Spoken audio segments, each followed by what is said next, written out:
So this is our Empathy Circle work group, and Ben's going to be talking about his experiences with hosting, facilitating empathy circles. Yeah, so it has been a little bit of a challenge to get a workshop going in the local XR group, partly because I'm new, you know, everybody knows each other really well. So it's been kind of like, you know, coming into a new group with a new idea is really, you know, it can be scary for people, you know,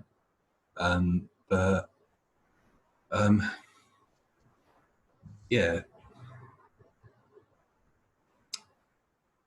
what I did in the end, I mean, I talked about it a few times, and I think there were people who were curious about it, and there were also people, you know, who felt a bit apprehensive about it, like their backs were up against the wall a little bit, suggesting something new. And a few people told me about, you know, yeah, they'd done some empathy circles. You know, there's this one group that does empathy circle, that does something like that, and it's run by Bob. And like, you know, it didn't sound very established. It didn't sound like it gained very much traction and very much momentum. So, you know, I did consider joining that group, but at the same time, I thought, you know, if I just joined that group, I might find myself, you know, in a situation where there's somebody who's a facilitator, and if it hasn't gained very much momentum, you know, without being the facilitator myself, it might be difficult to actually instigate that. So I preferred not to join that group and to you know, try and instigate something separate. So yeah, I was really lucky because on the call on Monday it was a social call. I didn't know that, and I turned up and it was a social call.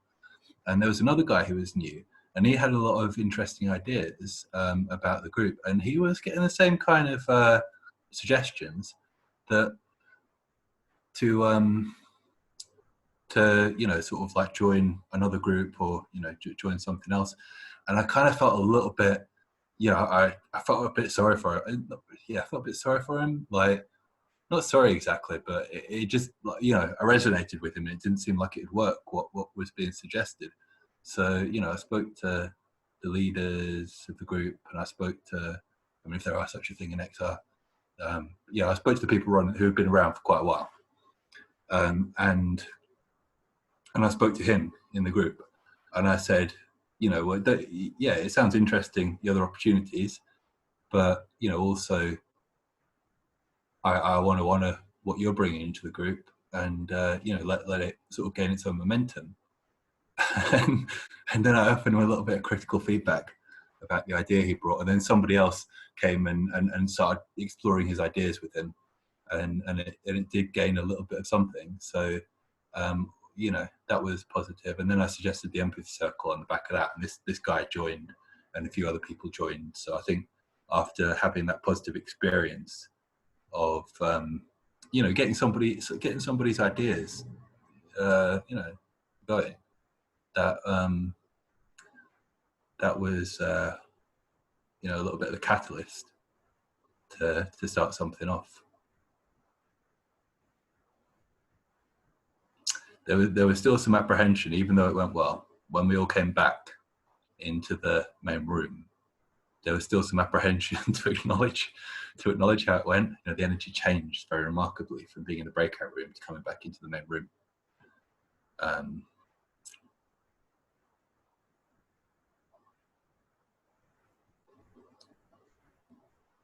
Would you like some feedback, or you have any questions? Or yeah, no, I stopped because I looked around and people were like yawning and looking bored and stuff. So I thought, okay. Could I reflect what I was writing down what you were saying? Can I give a little bit of a reflection and see if it is what you're saying? Yeah, okay, so I'm hearing that you're wanting to bring empathy circles into your local XR group, and it's kind of hard to get to start one because people aren't familiar with the practice. So the question is sort of like how to initiate it, and there's a certain level of resistance in starting a new practice. And do you feel that people need sort of a positive experience and to have a sense that their ideas are heard. And you're just kind of looking at how to sort of overcome that sense of apprehension. And then you had also mentioned that people are saying, oh, you can join another group that, you know, you're not really clear what they're doing, their process, but you really wanted to do your own sort of empathy circle practice. And so you're just kind of like really trying to see how to get something started and address those challenges. Is that sort of the essence, or is there more? Yeah, that's about right. Yeah, yeah. I think Martha has her hand up too, and Lou. Yeah, Martha. Yeah, I really want to appreciate you doing it, Ben, because it's like it takes a lot, especially if it's, you know, if it's a group that you don't necessarily already feel super comfortable in, and people have weird responses to empathy circles. Like it's a bit daunting. They're not used to it, and so it's really hard going in. And people sort of go along, but they're not very. There's always this resistance, and so it's really cool. And also, like, thank you for listening to that guy, because that's often what happens is people come into groups, they don't get heard, and they leave because there was no, you know, no open door for them there. There was like no way for them to integrate. And this is something that we experience in XR everywhere all the time. So it's great when there's someone there that notices that and brings them in. I appreciate that. And yeah, and Thanks. also there's this other thing, when you go back into the main room, you're saying how, you know, there's something, it shifted. And this is also something I notice, is that when people are in the empathy circle, they experience things and it's like alive. And then the moment they close that book and then they're talking to other people about it, it's like they don't express all the positive things that they clearly were feeling in that moment. And that in that moment they say they're feeling, and then the next moment it's not they forget, but they put their like rational minds on, or hats or something, and something shifts. So it's cool seeing that you see that too. Yeah, thanks. Somebody else had something to say. Was it? Oh yeah, Lou. I also want to just acknowledge or just say I think it's wonderful how brave you're being trying to do that and introduce something new into a group. I've also experienced the fear of not being, you know, proposing something and not having it be accepted, or having people question it. And so there are three strategies that I've used to help with that, with the idea of bringing something new into a group that they're unfamiliar with. So one is to frame it as me asking for help, like asking for the group's help. There's this thing that I'm not too sure about, and I don't know if, but I've heard about it and I want to try it. Would anyone in the group be willing to try it with me to see how it works? So framing is it an experiment, or that they're helping you figure something out. People are usually willing to do that. You know, it sparks their curiosity. And if they feel like they're helping and like they're going to help figure something out, people are more inclined towards doing that. Or you could frame it in terms of you wanting support. Like, if the idea of bringing the empathy circles in is to provide support for people who are doing the activity, you could say, you know, I'm really struggling a lot and I'm having a lot of feelings, and I don't know if anybody else is, but I would like to have this kind of thing, and I learned about this practice. Would anyone be willing to do it with me to help provide support? And that's a good framing. And then the other framing is another way to do it. If people are not willing to follow your leadership, another good way to do it is to bring in an outsider and say, you know, I got exposure to this practice and I want to invite someone to the group to share about it. Would you be interested in hearing about it? And then you're taking kind of yourself out of the pole position. People are usually willing to hear something from an outsider. And then, you know, you bring one of us in, we do a little presentation, we do an empathy circle, and then we kind of hand it off to you, you know, because you've been part of the facilitator group, and we acknowledge your leadership and your experience, and it kind of gets handed off to you. So those are some strategies that have worked for me in the past. Yeah. Cool. I saw Steph? Dean with his hand. Dean.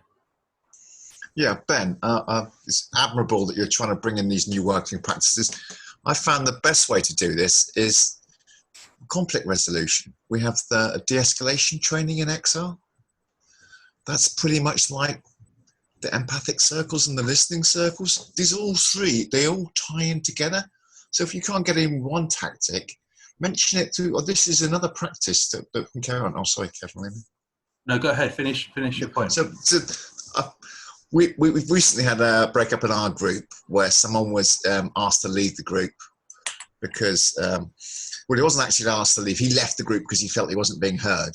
And then the group very nearly split because half of them felt, well, that person was so valuable and the person that's mentioned it isn't quite as valuable and we should kick them out. And it was very close to the whole Plymouth XR just dissolving again. But because of the empathy and the listening circles and the de-escalation training, I just managed to hold it together enough.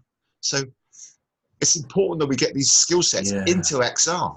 I mean, because they're partially there already. We just need to take it to the next level. So thank you very much. I really appreciate the sort of like kudos that I'm getting. That's really nice. Like really positive. I'm kind of no, that's Carolina. And Stefan was also in the queue. Stefan, yeah.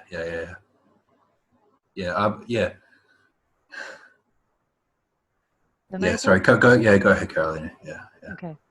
I just want to say about mediation and de-escalation.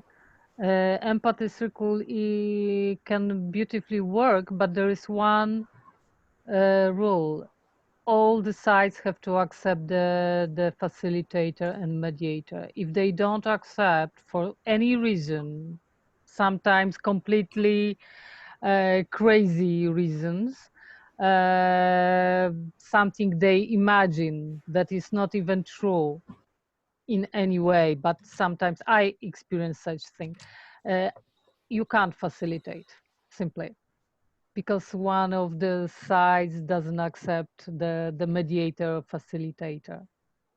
That's tricky. You have to find somebody else, but you know the method has to be accepted by all the participants. They have to accept the rules of the method. If they don't accept the rules, it will not happen.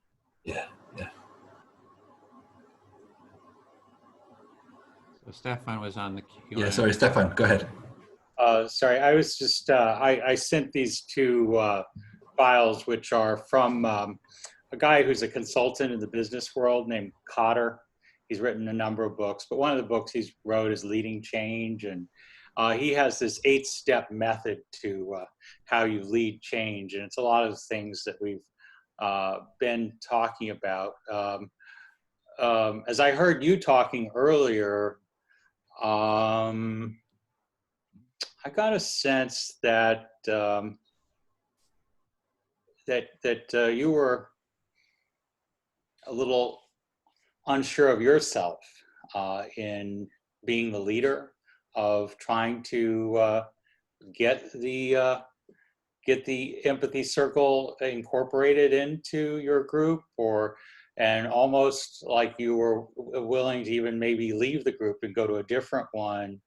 So I sensed that there was some dissatisfaction, and part of why you wanted to bring in the empathy circle is so that everybody could be fully heard, including yourself.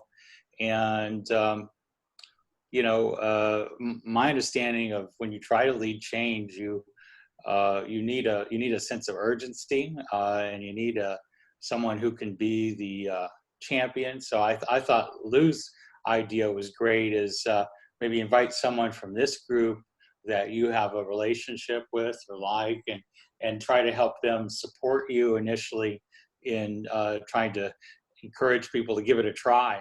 And then you can build it over time, and maybe look at some of those concepts there in those files. This is just some ideas about how you lead change. Mm-hmm. Yeah, thanks, Stephen. Edwin.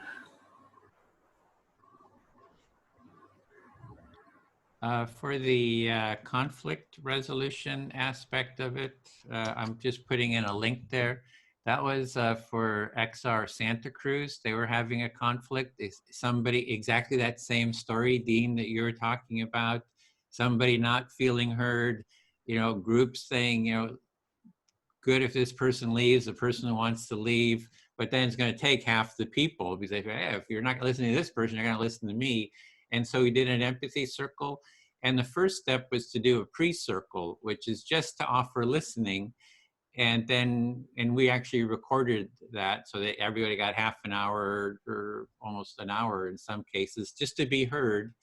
And then we brought them all together and they didn't agree to have that recorded. But I think it ended pretty well. I got to do a follow-up to see how, you know, any, you know, post like a month ago or so. But that is another kind of a strategy like that Lou is talking about, is say, oh, I just want to practice my empathic listening to you in the group. Can I offer 15 minutes of empathic listening to people about how do you feel about this group? I just want to listen, and then use the empathy circle empathic listening process with them. And is a way of sort of, then they say, oh, this feels pretty good. You know, this is Ben's a good listener. I really appreciate that. And you say, well, how about we make it mutual now? So it's sort of a way to kind of ease into it. So that's just what came up for me. Yeah, thanks. Yeah, I think I found value in pretty much everybody's suggestions. Some of them were a little bit difficult to hear because they offended my sense of pride. But yeah, no, I mean, yeah, the value in pretty much all of them. Yeah, yeah. Okay, well, that was the 15. At least I think we had about 15 minutes. Do you feel satisfied with that then, Ben?